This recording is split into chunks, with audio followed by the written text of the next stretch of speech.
Dear students, Assalamu alaikum wa rahmatullahi wa barakatuhu. Ohm's Law. So, this is going to be your fourth chapter of physics, that is electricity. So, इसमें हम we are going to read about Ohm's Law. Ohm's Law, George Simon ohm, ये scientist का नाम है, physicist का नाम है, जिसने ये लॉ दिया था, इसलिए इसका नाम पड़ गया Ohm's law. Then what is this Ohm's law? The description goes like this. The statement goes like this. At constant temperature, the current flowing through the conductor is directly proportional to the potential difference across its ends. इसमें पहले मैं दो तीन चीज़ें explain करूंगा ताकि आपको अच्छी तरह से समझ आ जाए. यहाँ what is this current? The flow of charge from high potential to low potential, that is called as current. Yeah, flow of electrons through metallic conductors, that is called as current. Flow of electrons constitutes what is called as electric current or simply current. Through the conductor, any substance through which electric current passes easily, that is called as conductor, is directly proportional. Directly proportional means that the two quantities vary directly. If one quantity is increased, then other quantity will also proportionately increase. This is called as directly proportional. To the potential difference. Potential difference means the difference between the voltage between 2 points. That is called as potential difference.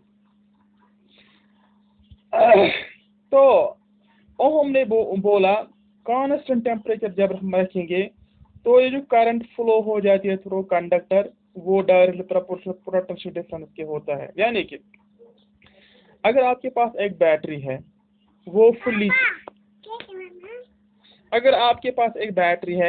वो fully charged है तो उसमें से current बहुत देर तक निकलती रहेगी और आपके होम्स में, आपके घरों में जो कमरे हैं उनको वो रोशन करता रहेगा वो बैटरी बल्बों के जरिए. लेकिन अगर उस बैटरी में चार्ज कम है तो वो 5 घंटे के बजाय 2 घंटे ही करंट मुहैया करेगी. तो इसका मतलब हो गया जब उसमें चार्ज बहुत ज़्यादा था तो उसका ये डेली लिमिट 5 घंटे था, लेकिन जब उसमें चार्ज नहीं था, डिस्चार्ज हो गई थी बैटरी, तब उसने करंट देना बंद कर दिया. 2 या 2.5 घंटे तक उसने करंट दे दी. तो इसी का मतलब हो गया at constant temperature the current flowing through the conductor is directly proportional to the potential difference across its ends. So that is current I. This current is designated by I. It is represented by I, and potential difference, that is also called as voltage, that is represented by V. और voltage is directly proportional to current. असली जितनी voltage होगी उसी हिसाब से current भी आगे जाएगी. या V directly proportional to I. ये जो बीच वाला ऐसा मल्टीप्लिकेशन साइन जो है ये है डायरेक्टली प्रोपोर्शनल और V is equal to R I. ये डायरेक्टली प्रोपोर्शनल, इसको इक्वेशन क्यों बनाते हैं? आप 10th के स्टूडेंट्स हैं, आपने बहुत सारा पढ़ा होगा रेशियो प्रपोर्शन. 8th में भी आप लोगों ने, 9th में भी कुछ क्वेश्चन पढ़े होंगे जिनमें आप लोगों ने प्रपोर्शन किया है इक्वेट, या 10th में भी. तो V is equal to R I. तो ये है R is equal to resistance. ये रेजिस्टेंस क्या है बाद में हम इसे पढ़ेंगे. R is equal to resistance और V by I is equal to R or I is equal to V by R. These are different relations. Then now अब ये जो R यहाँ पे आया है, what is this then? It is resistance of a conductor. Resistance की definition क्या है? The property of a conductor due to which it opposes the flow of current through it is called resistance. Materials होते हैं कुछ में electric current pass हो जाती है इजीली, कुछ में टोटली करंट पास हो ही नहीं जाती है, कुछ में कंपैरेटली हाई रेजिस्टेंस होती है। According to that very criteria, the substances or materials are classified as conductors, insulators and resistors. तो हर कोई मटेरियल वो इलेक्ट्रिक करंट जो होता है उसको या तो वो इजीली अपने अंदर से जाने देता है या उसको टोटली जाने ही नहीं देता है, यानी कि वो रेजिस्टेंस दिखाता है। तो oppose the flow of current, यानी कि मटेरियल की प्रॉपर्टी जिसमें वो फ्लो ऑफ करंट को अपोज करता है, that is called as resistance. Then R is equal to V by I. Resistance, it is measured in ohm. 1 ohm is equal to volt. This is potential difference. It is measured in volt, and current it is measured in ampere. 1 ohm is equal to 1 volt divided by 1 ampere. Now, then what is 1 ohm?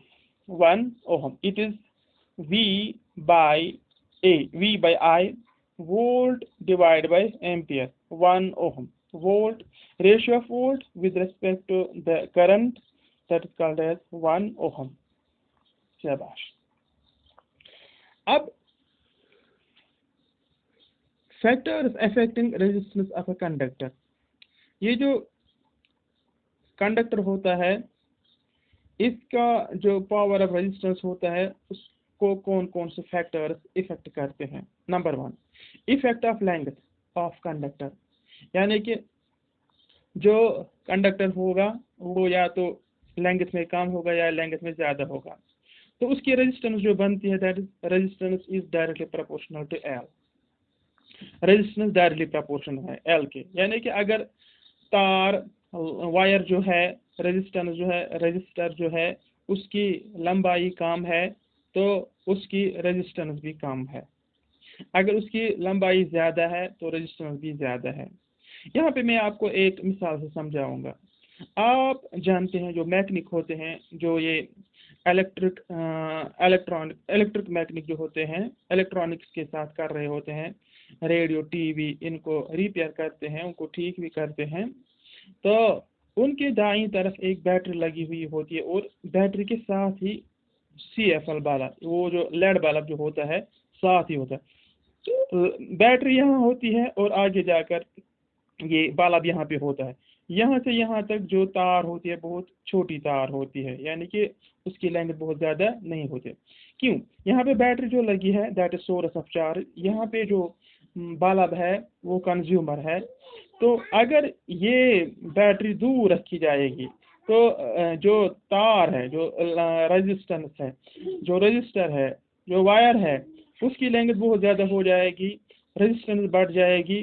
तो resistance बढ़ जाने का मतलब हो गया उसमें से वो जो बल्ब यहाँ पे लगा हुआ है उसमें करंट कम पहुँचेगी, इसलिए वोल्टेज वो ज़्यादा नहीं देगा और वहाँ पे वोल्टेज लॉस भी हो जाएगा।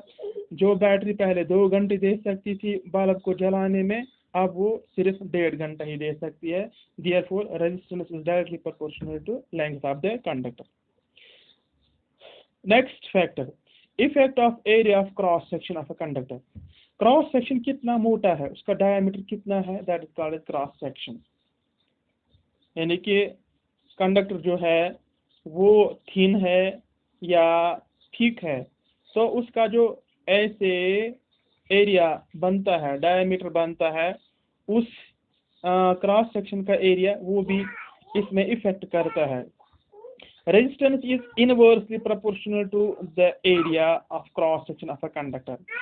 इसका मतलब ये हो गया अगर कंडक्टर थिन है, थिन एरिया कम है तो रेजिस्टेंस ज़्यादा हो जाएगी, और अगर एरिया ज़्यादा है रेजिस्टेंस कम हो जाएगी। इसका मतलब हो गया अगर आपके पास एक तार है, अगर आपके पास एक वायर है, रेजिस्टेंस है, उसका एरिया कम है तो उसकी रेजिस्टेंस बहुत ज़्यादा हो जाएगी। That will not allow electric current to pass through it very easily. That will flow easily if it is a conductor, but the amount of current which passes through a greater area, तो उससे कम thin area में पास हो जाएगी। therefore resistance is inversely proportional to the area of the cross section of a conductor. Third one, nature of material, material कैसा है। तो metals जो है उनकी लो रेजिस्टेंस है, उनमें इलेक्ट्रिक करंट अच्छी तरह से पास हो जाती है, बहुत लो रेजिस्टेंस है। रजिस्टर्स है, निक्रोम वायर है, कॉन्स्टेंटन वायर है या यूरी का वायर जो है, उनकी कंपैरेटिवली हाई रेजिस्टेंस होती है, those are called as resistors. तो इंसुलेटर जो होते हैं ये बहुत ज़्यादा हाई होती है इनकी रेजिस्टेंस, उनमें करंट टोटली पास वास नहीं हो जाती है।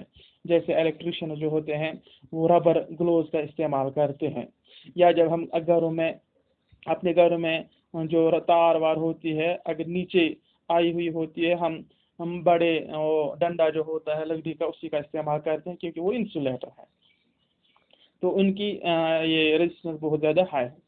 इफेक्ट ऑफ टेम्परेचर, हाँ ये चौथा फैक्टर है जो इसको इफेक्ट करता है। प्योर मेटल्स जो होते हैं तो उनकी रेजिस्टेंस जो होती है वो इंक्रीज हो जाती है ऑन रेजिंग द टेम्परेचर, यानी कि अगर हम टेम्परेचर रेज करेंगे मेटल्स का, उनकी जो रेजिस्टेंस होती है वो इंक्रीज हो जाती है। उसका मतलब हो गया करंट उसमें से इजीली पास नहीं हो जाएगी। And decrease on lowering the temperature, और रेजिस्टेंस डिक्रीज हो जाएगी। तो रेजिस्टेंस डिक्रीज का होने का मतलब हो गया करंट फ्लो करेगी easily on lowering the temperature. So students, these are factors that affect the resistance of a conductor. Now, what is then resistivity? Resistivity ये क्या है? अब हम पढ़ेंगे resistivity क्या है। बेटा मैंने आपको इससे पहले factors affecting the resistance of a conductor उसमें मैंने पढ़ाया resistance R. Resistance is directly proportional to L. It is first equation, first statement. Resistance R, it is inversely proportional to the area of cross section. It is second. ये पहला statement, ये दूसरा statement, इन दोनों को combine करेंगे। Combine first and second. We है resistance directly proportional to L, resistance inversely proportional to A। दोनों को कंबाइन करके आएगा resistance directly proportional to L and inversely proportional to A। अब यहाँ पे ये जो डायरेक्टली प्रोपोर्शनल है इसको इक्वेट करते हैं तो वो आएगा रेजिस्टेंस इज इक्वल टू ये this, it is called rho, RHO, rho multiply by L divide by A। ये रो क्या है? It is constant of resistivity, constant of resistivity. Constant of resistivity जब हम कांस्टेंट लाते हैं, फॉर एग्जाम्पल ये constant क्या है, मिसाल के तौर में एक सिंपल एग्जाम्पल तो आपको समझाऊंगा।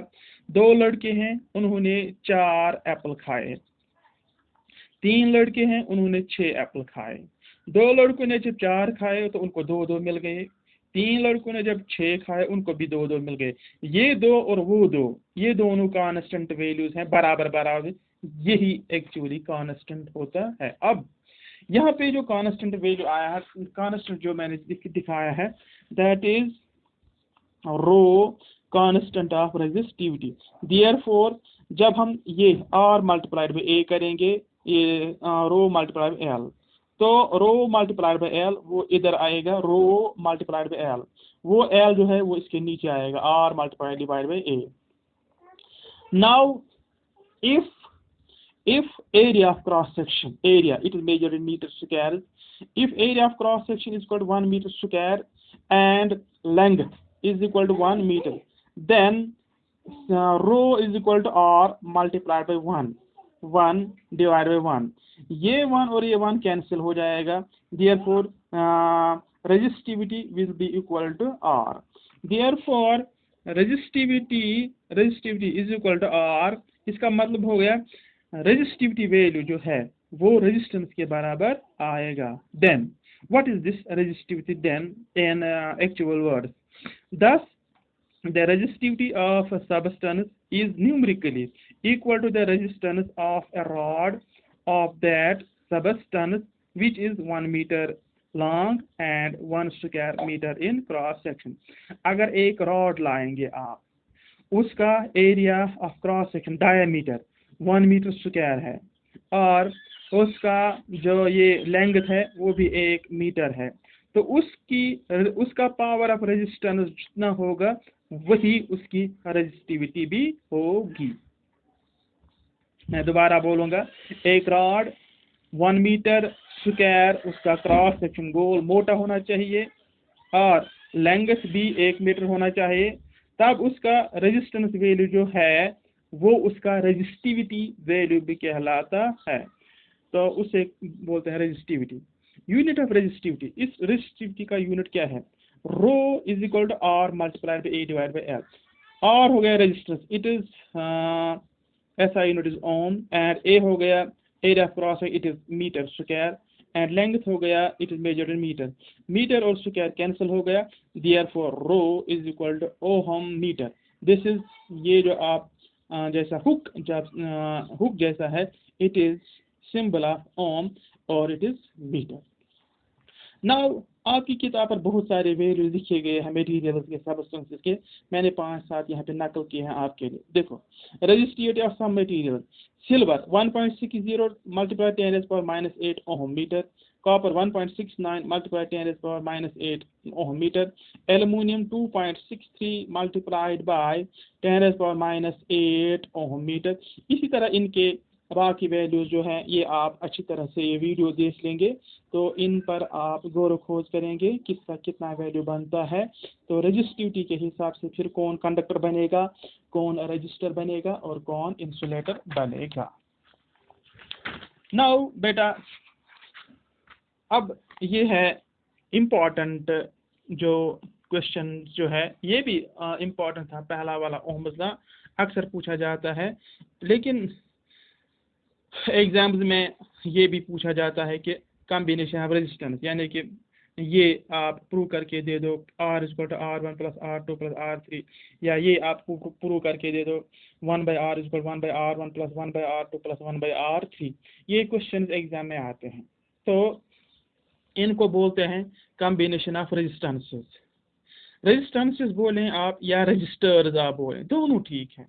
अभी हम मैट्रिक में हम इसको रेजिस्टेंसेस ही बोलते हैं, लेकिन onward classes 11-12 you will instead of find here you will also note resistance words written there, but in actual practice these are registers when we go for series combination and parallel combination. Then resistances or resistors can be combined in two ways, series combination और parallel combination.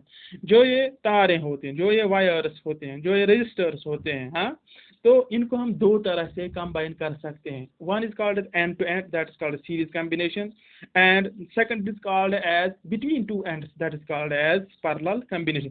End to end combination, series combination, between the ends, that is called as parallel combination. These are simple definition. Now series combination, the total resistance of the 2 or 3 resistors is equal to the sum of individual resistance. Sum of individual resistances. This is called as law of resistances in series. Law of resistances in series combination. अगर हमारे पास 3 register, 3 तारे हैं, wires हैं, registers उनको बोलते हैं। Consider R1, R2 and R3 be 3 resistances, connect end to end. Then total resistance is equal to R1 plus R2 plus R3.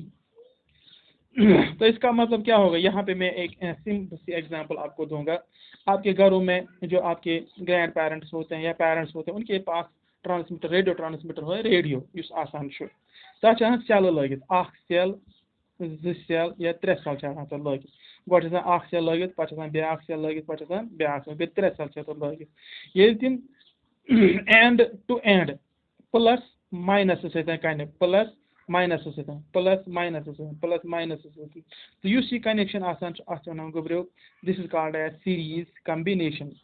Here it is resistance 1, it is resistance 2, it is resistance 3, R1, R2, R3.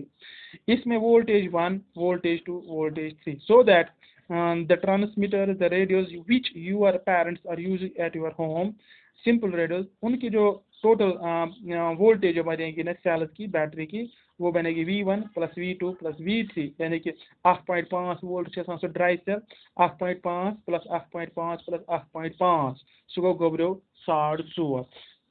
तभी तो मैंने यहाँ पे लिखा है V is equal to V1 plus V2 plus V3। तो total voltage किसके बराबर बेटा आएगा? V1 plus V2 plus V3। Now according to Ohm's law, Ohm's law हम लोगों ने पढ़ा है I direct proportional to V या V direct proportional to I। तो वहां पे आपका बेटा आ गया था V is equal to R I पहले ही क्वेश्चन में। अब यहाँ पे मैंने लिखा है V is equal to I R, ये यहाँ लिखो या ये यहाँ लिखो, इस पे कोई फर्क नहीं आता है। तो ये इक्वेशन नंबर 1। ये जो रेजिस्टेंस 1 है, रेजिस्टेंस 2 है, रेजिस्टेंस 3 है, इन सारों को हमने ओहम्स लॉ अप्लाई करना है। ये रेजिस्टेंस 1 है, इसकी ये और ये इनको अलग अलग ओहम्स लॉ अप्लाई करना है ये करके। तो इसमें वोल्टेज 1 है तो हम लिखेंगे यहाँ पे then apply Ohm's law to resistance 1, then V1 is equal to IR1। इसमें से सेम करंट पास हो जाएगी, since voltage directly proportional to current and current directly proportional to voltage, ये 4.5 वोल्ट जो पोटेंशियल डिफरेंस है ये उसी हिसाब से करंट देगी। तो then V1 is equal to IR1, equation number 2। तो इसके लिए बनेगा R2 के लिए V2 is equal to IR2, इसके लिए बनेगा V3 is equal to IR3। तो यहाँ पे बेटा V2 is equal to IR2, V3 is equal to IR3. Also, V is equal to V1 plus V2 plus V3, 5 equation. Now, ये जो सारे वैल्यूज है substitute V1, V2 and V3 in equation 5। V का value है IR, V1 का value है IR1, V2 का value है IR2, V3 का वैल्यू है IR3। Therefore, V is equal to V1 plus V2 plus V3। V is equal to IR, V1 IR1, V2 IR2, V3 IR3। यहाँ पे I ये cancel, ये बाहर लिख देगा common I into R1 plus R2 plus R3। तो ये I और I कैंसिल हो जाएगा, R is equal to R1 plus R2 plus R3।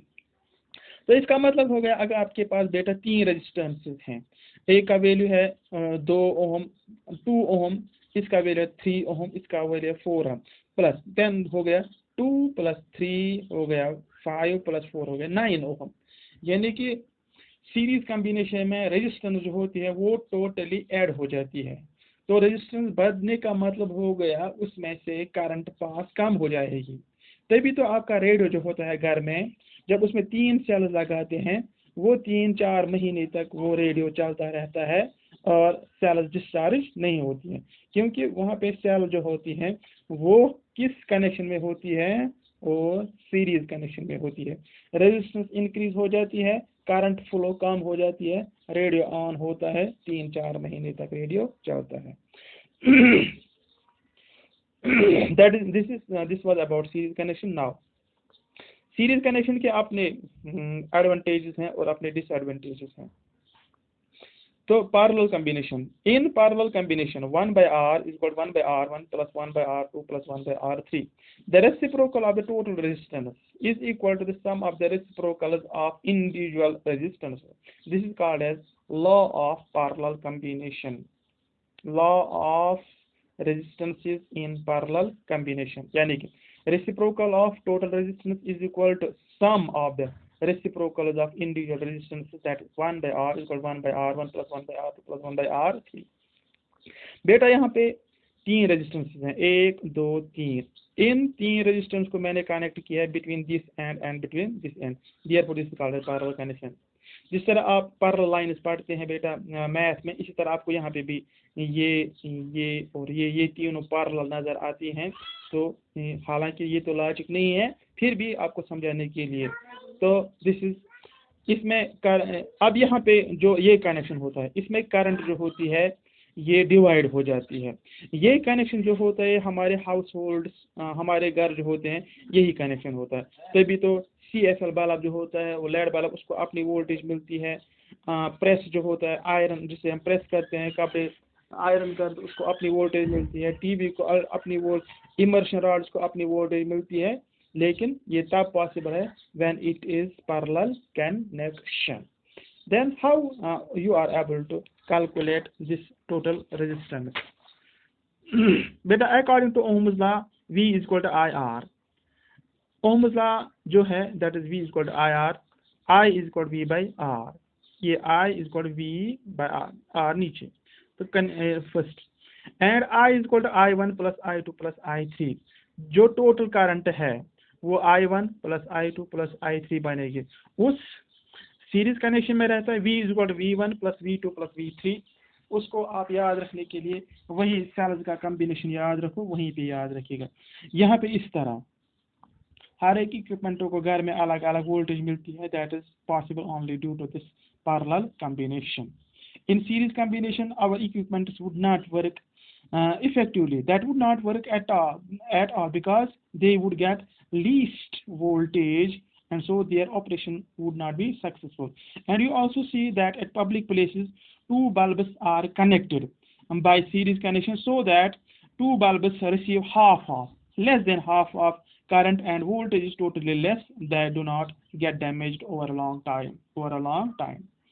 Then this is equation second. Applying Ohm's law, applying Ohm's law to resistance 1, I1 is equal to V divided by R1. Applying Ohm's law to resistance 2, I2 is equal to V by R2. Applying Ohm's law to resistance 3, I3 is equal to V by R3. Substitute 1, 3, 4 and 5 in equation second. जो equation second है, I is equal to I का value क्या है V by R, लिखना है V by R। I1 का value है क्या है V by R1, लिखना है V by R1। I2 का वैल्यू है V by R2, लिखना है V by R2। I3 का वैल्यू है V by R4, लिखना है ये भी। Therefore I is equal to I1 plus I2 plus I3। V by R is equal to V by R1, V by R2, V by R3। बेटा आप यहाँ देख रहे हैं V और यही V जो है ये वो कॉमन निकलेगा, V into I by R, V into 1 by R, ये V ये भी कॉमन निकलेगा, V into 1 by R1, 1 by R2, 1 by R3। तो ये V और ये V कैंसिल हो जाएगा, it will B 1 by R is equal 1 by R1 plus 1 by R2 plus 1 by R3। So this proves that the reciprocal of resistance is equal to the sum of the reciprocals of individual resistances. Now, simple numerical for you so that you would be able to understand in a good way what this series combination is, what this parallel combination, and what happens to the total resistance in series as well as in parallel combination. For example, calculate total resistance when R1 is equal to 2 ohm, R2 is equal to 3 ohm and R3 is equal to 4 ohm, connected in series, connected in parallel. देखो series में तो आपको formula है ही, what is that? That is R is equal to R1 plus R2 plus R3। R1 किसके बेटा बराबर है 2, R3 किसके बराबर है 3, R3 किसके बराबर है 4। तो R is equal to 2 plus 3 plus 4 is equal to 2 plus 3 is equal to 5 plus 4 हो गया 9 ohm। तो सीरीज कॉम्बिनेशन में जो टोटल रेजिस्टेंस है वो इंक्रीज हो जाती है। तो इस कनेक्शन में करंट कम पास हो जाएगी तो रेजिस्टेंस ज़्यादा हो जाएगी, करंट कम पास हो जाएगी तो जो इलेक्ट्रिकल इक्विपमेंट्स हैं उनको वोल्टेज कम मिलेगी। In parallel combination 1 by R is equal to 1 by R2 plus 1 by R2 plus 1 by R3। 1 by R1 का वैल्यू है 2, R2 का वैल्यू है 3, R3 का वैल्यू है 4। Therefore 1 by R equal 1 by 2, 1 by 3, 1 by 4। यहाँ पे नीचे वाला बेटा है ये 2, 3 और 4, जब हम इनका LCM करेंगे वो 12 निकलेगा। 2 6 are 12, 3 4 are 12, 4 3 are 12, this is 12 LCM। तो ये नीचे वाले जो 2 है 3 है 4 है आपको ज़्यादा बोलने की ज़रूरत नहीं, फिर भी 2 को हम 6 मल्टीप्लाई करेंगे वो 12 बनेगा, 3 को 4 मल्टीप्लाई करेंगे वो 12 बनेगा, 4 को 3 मल्टीप्लाई करेंगे वो 12 बनेगा। तो जब हम 6 ऊपर भी मल्टीप्लाई करेंगे नीचे भी multiply, 6 multiply 1 that is 6 divide by 12, 4 multiply by 1 that is 4 divide by 3 divide by 4 multiply 3 that is 12, 3 by 12 that is now 6 by 12, 4 by 12, 3 by 12, 12 common। 1 by R is equal to 6 plus 4 plus 3 that is 12, 6 plus 4 हो गए 10 plus 3 हो गए 13 divide by 2। यही बेटा जब हम करेंगे ये हो गया 1 by R is equal to 13 divide by R, मगर हमें R चाहिए, यानी कि वो जो 1 है वो नीचे लाया तो ये 12 ऊपर जाए। ये सॉरी यहाँ पे थोड़ा सा गड़बड़ हो गया है, it is actually like this, मैं आपको एक करेक्ट करके देता हूँ यहीं पे। बेटा यहाँ पे आप लिख लेना, ये है 13 जो है 13 नहीं जाएगा ऊपर, ये आएगा इस तरह, r is equal to beta r is equal to 12/13, 12/13। It will be beta something 0 point, it will be 0 point, हाँ इसका वैल्यू आएगा बेटा 0 पॉइंट समथिंग, वही जो 0 पॉइंट समथिंग वैल्यू आएगा वही बेटा इसका रेजिस्टेंस हो जाएगा। तो यहाँ पे बेटा आपने देखा ये ऊपर सीरीज कनेक्शन में ये जो इन टोटल रेजिस्टेंस हो गई that is greater than individual resistance, 2 से भी बड़ा, 3 से भी बड़ा, 4 से भी बड़ा। Very good. अब जो पैरेलल कनेक्शन में है यहाँ पे निकला 0 पॉइंट समथिंग, 0 यानी कि वो 2 से भी छोटा है, 3 से भी छोटा है और 4 से भी छोटा है। तो पैरेलल कनेक्शन में रेजिस्टेंस कम हो जाती है। रेजिस्टेंस कम होने का मतलब हो गया जो कंडक्टर होगा, जो मटेरियल होगा, वो flow of opposition, flow electron का फ्लो उसका अपोज कम करेगा, तो अच्छी तरह से करंट पास हो जाएगी। इसलिए ये जो कम्बिनेशन होती है पैरेलल कम्बिनेशन, बेटा हम इसको घरों में इस्तेमाल करते हैं, तभी जो सारे इक्विपमेंट्स होते हैं उनको अपनी अपनी वोल्टेज पूरी तरह से मिलती है। Therefore it works very well in our homes. तो वो जो सीरीज कनेक्शन होता है वो खास खास जगहों पे कहीं पे डेकोरेशन करना होता है, उसका एक ही कनेक्शन होता है, एक ही स्विच होता है। अगर वो कहीं पे कट गया तो सारा कनेक्शन ये कट जाता है, वो सारा इक्विपमेंट काम करना बंद कर देता है। लेकिन पैरेलल कम्बिनेशन में अलग अलग स्विच होते हैं, तो वो जहाँ पे कोई सर्किट खराब हो गया वही खराब हो जाएगा, दूसरा जो सर्किट है वो चलता रहेगा। फॉर एग्जाम्पल आपके हाउस में 4 रूम्स हैं, 4 रूम्स में आपके दो दो बल्ब लगे हुए हैं। अगर एक रूम में बल्ब खराब हो जाएगा दूसरे रूम में बल्ब चलते रहेंगे, दैट इज पैरेलल कनेक्शन। बेटा hope that you have understood it in a very well fashion. So this is all for today. Hope you have liked it. Till then, Khuda Hafiz. See you in next video. Till then, Khuda Hafiz.